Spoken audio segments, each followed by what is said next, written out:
You know how many people it will serve in Mexico? 58. There are 58 people who live in that little town, and nobody within 100 miles. So our government is going to spend $30,000 per Mexican so that these people can come into the United States. Stay there. I want to hear more about this scandal on the other side with Glenn Spencer, and then I'll even see if I can Twitter out this photo of the eagle killing the armadillo. I mean, I have a lot of trouble handling this. And you can't have the American flag on your shirt in schools in Texas and California because it's offensive. I mean, come on. We're on the march. Okay, my friends, we are back live. Here's Fox News article. U.S. proposes unmanned border entry with Mexico. They want to do a test at a place where there won't be a lot of problems so they can then roll it out everywhere and then just by fiat get rid of the Border Patrol agents and allow certain people to bring the drug packages over. Again, everything is about centralization. So the globalists want that. The bloody drug war in Mexico shows no signs of relenting. Neither do calls for tighter border security and rising fears of spillover violence. This hardly seems a time the U.S. be willing to allow people to cross the border legally from Mexico without a customs officer in sight. No, that's only for citizens to be pulled over and checkpoints and warrantless searches. No, when the globalists want open border, they get it. But in this rugged, remote West Texas terrain, where wading across the shallow Rio Grande undetected is not too easy, federal authorities are touting a proposal to open an unmanned port of entry as a security upgrade. So they say it's all too easy to get across, so we'll just go ahead and make it easier for you with a bridge. And it just goes on to talk about Big Bend National Park, allowing people from the tiny Mexican town of Boquillas, I've been to Boquillas, to scan their identity documents and talk to customs officer in another location at least 100 miles away, and then they open the door. Yeah. Let me stop right there, and we're going to go back to Glenn Spencer here. I've been to Boquillas. Wow, you talk about land of the lost. Huge caves, sand embankments running down to the Rio Grande. Incredibly beautiful. I mean, I can't describe it. Here I am trying to describe it. We took a little paddle boat across. You pay the guy in the rowboat a few bucks, and you get across. So I guess I went into Mexico illegally when I was a little kid. And there's all these old wrecked cars and stuff. And I went into Boquillas, and they had dirt bottom floors. It looked like an old West town, but a real one. And just amazing. I now digress. Going back to Glenn Spencer. Glenn, what do you make of this? Why are they doing this?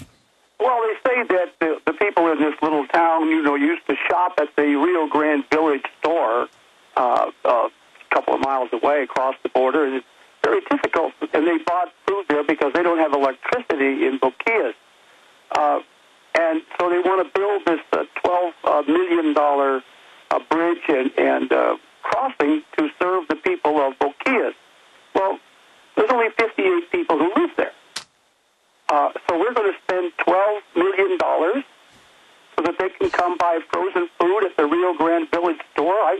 Wouldn't it be cheaper to buy them a generator so that they could have frozen food? Well, when I was 9 years old, there were little paddle boats, little rowboats going back and forth. People are fishing there.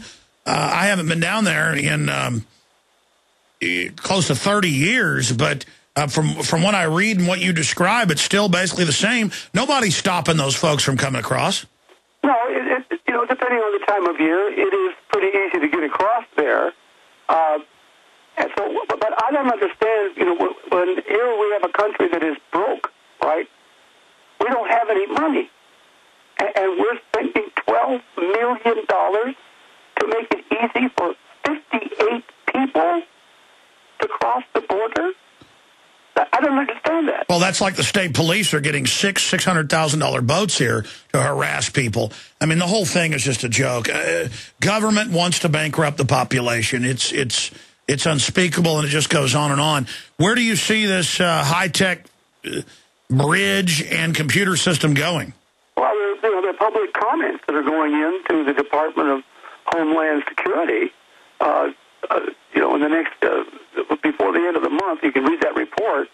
I think a lot of people are going to criticize them. You have people who are experts at forging documents, and they're going to scan a document, and then who's going to be reading it? Some expatriate at the other end, one of these corrupt Border Patrol agents. This is insane. What is going on here? Help the people of the town. Give them $1,000 each or $5,000 each to move somewhere else, or buy them a generator. There's a lot cheaper ways to help them out than spending $12 million on a border crossing in the middle of nowhere. But there's nothing down there to begin with. I have been to Big Bend in the last decade, and there's nothing down there on the other side. It's just any way they can with these no-bid contracts and the rest of it. Glenn Spencer, what about the moves towards another amnesty plan? What's the latest on that? Well, of course, the person who brought that up was Newt Gingrich.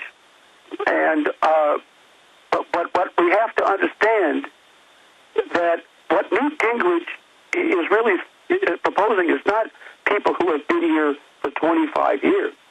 Newt Gingrich came out and endorsed what they call the red card solution, right? This is by the Kriebel Foundation. And the red card solution is essentially to issue a work card to everybody, so that you don't have anybody illegal anymore. And so what they say is, in their whole, in their document, the Kriebel Foundation, that Gingrich has endorsed, understand. Here's his quote. The Kriebel Foundation has a very good red card program that says you get to be legal, but you don't get a path to citizenship. So there's a way that ultimately you will end up with a country where there's no more illegality, but you haven't automatically given amnesty to anyone. In other words, you legalize everybody. This is what Gingrich has said. Okay? And that means you can get rid of the Border Patrol. They actually said that. You don't have to have all these Border Patrol agents on the border since everybody's legal. Yeah, and they've actually said they'll just have them at domestic checkpoints, so now we'll be treated... No, everybody's legal. There's nobody to check. Yeah.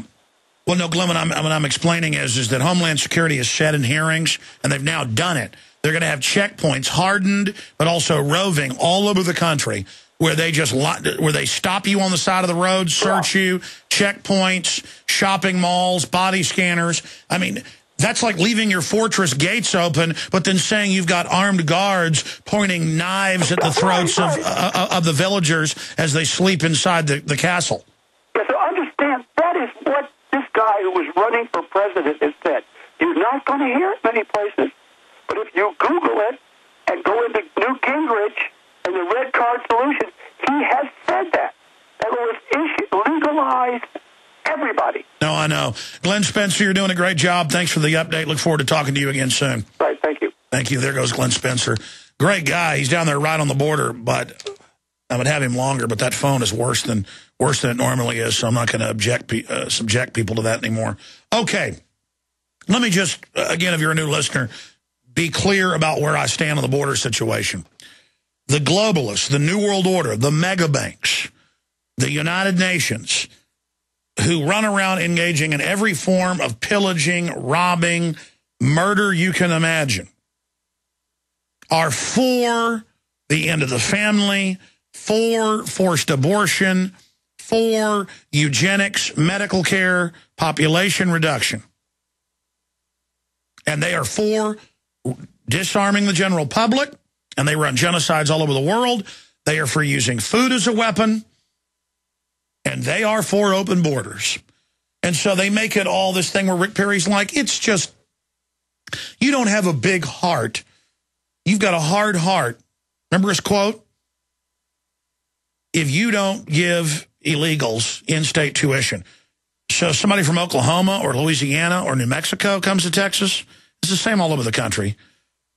And they've got to pay, I was looking it up, say for the University of Texas, more than double because they're from Oklahoma or New York or New Jersey or Michigan or Illinois, whatever the case is. Kansas, Missouri, Rhode Island, South Carolina, Alabama, Florida. But That's okay, because they're just Americans. You see, they've taken this idea of American hospitality to the millionth degree and political correctness. And they say, you're going to now, because in-state tuition is taxpayer financed. All the state schools, including the University of Texas, biggest university in the world, most attended, that is paid for by taxpayers. And then all the other fees and fines, that's just all gravy so they can, run their hedge funds and be involved setting up the major radio networks you hear on the air today, baseball teams. They're involved in everything. Just a hedge fund. Their permanent fund, all of it. And Rick Perry says you got to have a heart. Really, if I go down to Mexico, do the police have a heart when they pull my parents over when I was a kid down in southern Mexico and shake them down for money? Or how about have a heart when I'm driving on a bus for a tour of Mexico? Last time I said I intend to go down there. I might still go down there again. I like the Caribbean. And they just pulled over the bus and shook the driver down. He didn't say anything when he got back on. He was basically almost crying. But the Army just demanded all his money, give it all to me. I mean, wow, where's the heart there? Mexico admits they have their most draconian immigration laws in this hemisphere. 6 months to a year, hard labor, dirt floors, first offense. I mean, they treat other Latin Americans like absolute garbage. And then here's our country. The illegals get here. They are, on average, you can look these numbers up, 2/3 on welfare, on top of working. Oh, yeah, they work hard. And then the government wants to give them welfare, which the government does. Why not get that, too? Why not open up welfare accounts in 3 different names, which the government encourages, as an incentive? I remember seeing an AP article 4 or 5 years ago where it was the big banks. It was the headline. You can probably pull it up. I read it on the air many times. It was something like, big banks waive regulations on loans for immigrants. And it said, well, you're here illegal. We know it's tough. We're just going to waive all that. I mean, I've been to Bank of America years ago. Some of our crew has. And we went down there and covered it. And if you're a citizen, Hispanic, black, white, Asian, whatever, you got to show 3 forms of ID. Even if you got a bank account there, they want 2. But if you're an illegal, it's just, you got a matricula on a piece of paper, somebody you can get out of a Cracker Jacks box, boom. It's discriminatory, just like the police have to let the illegals go. If they do arrest them, they get a $5 or $10 fine. DWI, let go. Aggravated assault, let go. I mean, this is in the news. And cops, when I've seen them throwing the book at citizens for petty stuff, I say, this is wrong. He goes, well, it's our policy, and I'm being recorded, and I'm told to do this to citizens and leave non-citizens alone.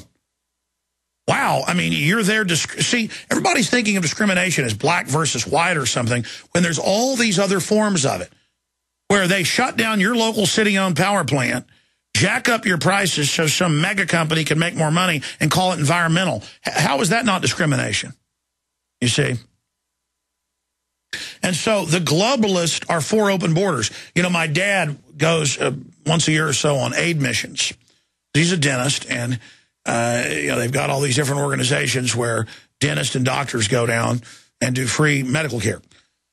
And he's been all over, the third world doing that. But he went to Paraguay, the green hell, right in the middle of South America, landlocked. And while he was at a soccer game, he was telling me about this when I was at his house this weekend, and I Googled it on my iPhone. And sure enough, there it was, London Guardian, where the game was canceled. He was taken to a game, and somebody threw a stick of dynamite in between the referee on a play they didn't like, blowing the guy back in the air, and another person. They didn't die, but they had to go to the hospital. That's what was going on. You don't wear a watch walking down the street. Somebody will run up and grab it. They said you don't want to give the kids balloons or any toys, all the homeless kids, because they'll get killed or beat up for it. And he was